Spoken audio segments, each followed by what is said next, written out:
जाने मौत के बाद क्या होता है आत्मा के साथ, जानकर कांप उठेंगे आप। इंसान की मौत हो जाती है, लेकिन कहते हैं कि आत्मा अमर रहती है, वो नहीं मरती। ऐसा क्यों होता है? इसके पीछे एक चौंकाने वाला सच है, जानिए। गरुड़ पुराण प्रमुख हिंदू धर्म ग्रंथों में से एक है। किसी की मृत्यु के बाद घर परिवार के लोग ब्राह्मण द्वारा ये ग्रंथ सुनते हैं। इस पुराण में भगवान विष्णु ने अपने वाहन गरुड़ को मृत्यु से संबंधित अनेक गुप्त बातें बताई हैं। मृत्यु के बाद जीवात्मा यमलोक तक किस प्रकार जाती है, इसका विस्तृत वर्णन गरुड़ पुराण में बताया गया है। वीडियो में आगे बढ़ने से पहले हमारे YouTube चैनल जीवन ज्ञान संगम को लाइक सब्सक्राइब करें और कमेंट में जय श्री राम लिख दे, आपका कल्याण ही कल्याण होगा। आज हम आपको गरुड़ पुराण में लिखी कुछ ऐसी ही खास व रोचक बातें बता रहे हैं। गरुड़ पुराण के अनुसार जिस मनुष्य की मृत्यु होने वाली होती है वह बोलना चाहता है, लेकिन बोल नहीं पाता। अंत समय में उसकी सभी इंद्रियां, बोलने, सुनने आदि की शक्ति नष्ट हो जाती हैं और वह जड़ अवस्था में हो जाता है, यानी हिलडुल भी नहीं पाता। इसके बाद उसके मुंह से झाग निकलने लगता है और लार टपकने लगती है। उस समय 2 यमदूत आते हैं। उनका चेहरा बहुत भयानक होता है, नाखून ही उनके शस्त्र होते हैं। उनकी आंखें बड़ी बड़ी होती हैं। उनके हाथ में दंड रहता है। यमराज के दूतों को देखकर प्राणी भयभीत होकर मलमूत्र त्याग करने लग जाता है। उस समय शरीर से अंगुष्ठ मात्र, अंगूठे के बराबर जीव हाहा शब्द करता हुआ निकलता है, जिसे यमदूत पकड़ लेते हैं।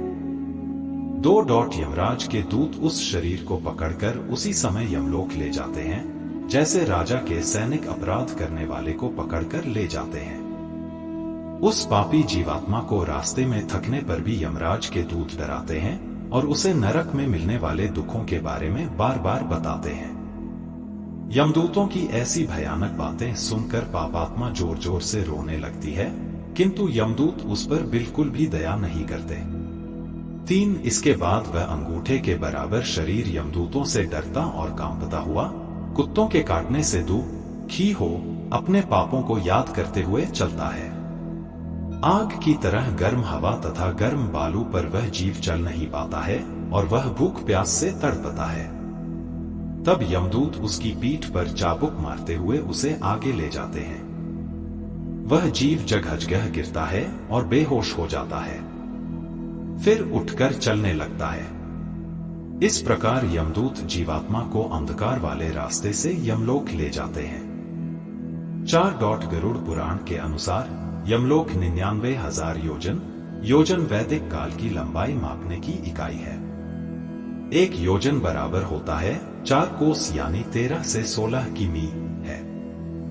वहां यमदूत पापी जीव को थोड़ी ही देर में ले जाते हैं। इसके बाद यमदूत उसे सजा देते हैं। इसके बाद वह जीवात्मा यमराज की आज्ञा से यमदूतों के साथ फिर से अपने घर आती है। 5 घर आकर वह जीवात्मा अपने शरीर में पुनः प्रवेश करने की इच्छा करती है, परंतु यमदूत के बंधन से वह मुक्त नहीं हो पाती और भूख प्यास के कारण रोती है।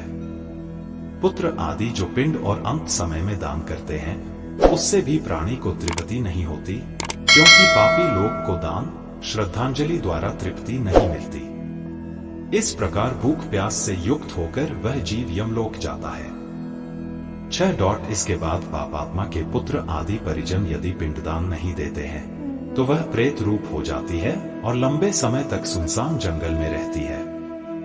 गरुड़ पुराण के अनुसार मनुष्य की मृत्यु के बाद 10 दिन तक पिंडदान अवश्य करना चाहिए। उस पिंडदान के प्रतिदिन 4 भाग हो जाते हैं। उसमें 2 भाग तो पंच महाभूत देह को पुष्टि देने वाले होते हैं, तीसरा भाग यमदूत का होता है तथा चौथा भाग प्रेत आत्मा खाता है। 9वें दिन पिंडदान करने से प्रेत आत्मा का शरीर बनता है। 10वें दिन पिंडदान देने से उस शरीर को चलने की शक्ति प्राप्त होती है। 7 शव को जलाने के बाद पिंड से अंगूठे के बराबर का शरीर उत्पन्न होता है। वही यमलोक के मार्ग में शुभ फल को भोगता है। पहले दिन पिंडदान से मूर्धा, सिर, दूसरे दिन से गर्दन और कंधे, तीसरे दिन से हृदय, चौथे दिन के पिंड से पीठ, पांचवें दिन से नाभि, छठे और सातवें दिन से कमर और नीचे का भाग, आठवें दिन से पैर, नौवें और 10वें दिन से भूख प्यास आदि उत्पन्न होती है।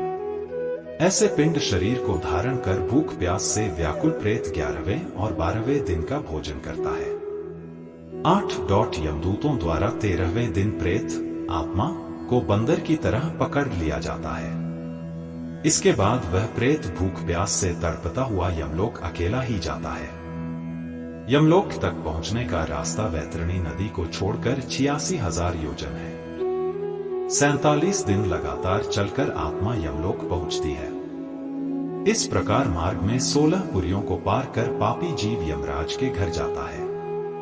9 इन 16 पुरियों के नाम इस प्रकार हैं: सौम्य, सौर्यपुर, नगेंद्रवन, गंधर्व, शैलगम, क्रौंच, क्रूरपुर, विचित्रवन, बहवापाद, दु, खद, नानाक्रंदपुर, सुतप्तवन, रौद्र, पयोवर्षण, शीतल्य, बहुभीति।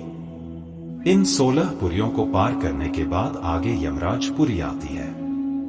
पापी प्राणी यम पाश में बंधे हुए मार्ग में हाहाकार करते हुए अपने घर को छोड़कर यमराजपुरी जाते हैं।